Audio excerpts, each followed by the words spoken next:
வணக்கம்.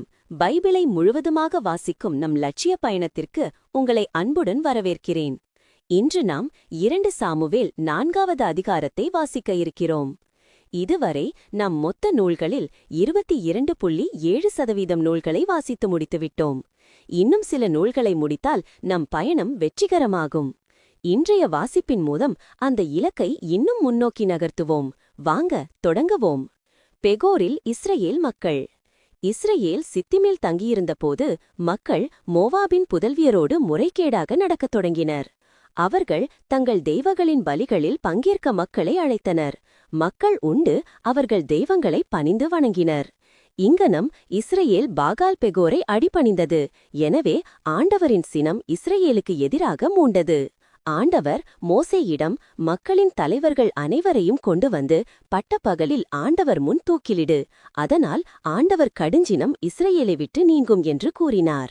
மோசே இஸ்ரயேலின் தலைவர்களிடம், உங்கள் ஒவ்வொருவரும் பாகால் பெகோரை அடிபணிந்த தம் ஆள்களை கொன்றுவிடுங்கள் என்றார். மேலும் இஸ்ரயேல் மக்கள் சந்திப்பு கூடார வாயிலில் அழுது கொண்டிருந்தபோது அவர்களில் ஒருவன் மிதியானிய பெண்ணொருத்தியை தன் வீட்டுக்கு கூட்டிக் கொண்டு வந்தான்.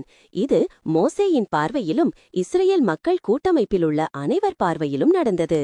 குரு ஆரோன் மகன் எலெயாசரின் புதல்வன் பினகாசு இதனை பார்த்ததும் அவன் மக்கள் கூட்டமைப்பை விட்டு எழுந்து தன் கையில் ஓர் ஈட்டியை எடுத்துக்கொண்டான்.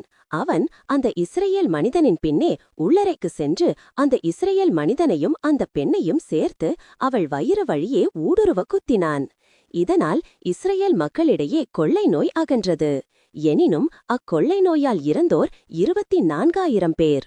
ஆண்டவர் மோசேயிடம் கூறியது, குரு ஆரோன் மகன் எலெயாசரின் புதல்வன் பினகாசு இஸ்ரயேல் மக்களிடமிருந்து என் சினத்தை அகற்றிவிட்டான். நான் அவர்கள் மீது கொண்டிருந்த அன்பின் வெறியை அவனும் காட்டிவிட்டான். ஆகவே என் பேரார்வத்தால் இஸ்ரயேல் மக்களை நான் முற்றிலும் அழித்துவிடவில்லை. எனவே நீ சொல்ல வேண்டியது, இதோ என் நல்லுறவு உடன்படிக்கையை அவனுக்கு கொடுக்கிறேன். அது அவனுக்கும் அவனுக்குப் பின் அவன் வழித்தோன்றல்களுக்கும் நிலையான குருத்துவத்தின் உடன்படிக்கையாயிருக்கும். அவன் தன் கடவுள் மீது பேரார்வம் கொண்டிருந்ததால் இஸ்ரயேல் மக்களுக்காக கரை நீக்கம் செய்தான். மிதியானிய பெண்ணுடன் சேர்த்துக் கொள்ளப்பட்ட இஸ்ரயேலன். இவன் சிமியோன் குலத்தை சார்ந்த மூதாதையர் வீட்டுத் தலைவனான சாலூவின் மகன். கொல்லப்பட்ட அந்த மிதியானிய பெண்ணின் பெயர் கோசுபி. இவள் மிதியானில் மூதாதையர் வீடொன்றுக்கு தலைவனான சூரின் மகள். ஆண்டவர் மோசேயிடம் கூறியது, மிதியானியரை தாக்கி அவர்களை வெட்டி வீழ்த்துங்கள். ஏனெனில் அவர்களும் தங்கள் சூழ்ச்சிகளால் உங்களை ஏமாற்றினார்கள்.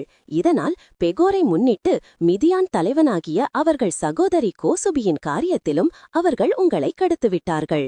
பெகோரை முன்னிட்டு ஏற்பட்ட கொள்ளை நோய் காலத்தில் அவள் கொல்லப்பட்டாள். நாம் 1189 அதிகாரங்களில் 270 அதிகாரங்களை நிறைவு செய்துவிட்டோம். இன்னும் சில அதிகாரங்களை வாசித்தால் முழு பைபிளையும் முடித்து விடுவோம். நாளை அடுத்த அதிகாரத்தை பார்க்க சந்திப்போம். நாள்தோறும் இந்த பயணத்தில் நீங்களும் பங்கேற்றால் பைபிளை முழுமையாக வாசித்து முடிப்போம். இது நம் வாழ்க்கையிலும் ஆன்மாவிலும் பெரிய மாற்றத்தை ஏற்படுத்தும். இந்த பயணம் உங்களுக்கு நம்பிக்கையையும் சமாதானத்தையும் கொடுத்தால் இந்த வீடியோவை லைக் செய்யவும் சப்ஸ்கிரைப் செய்யவும் மறக்க வேண்டாம். பகிர்ந்து மற்றவர்களையும் இந்த பயணத்தில் சேருங்கள். நாளை மறக்காமல் வாருங்கள்.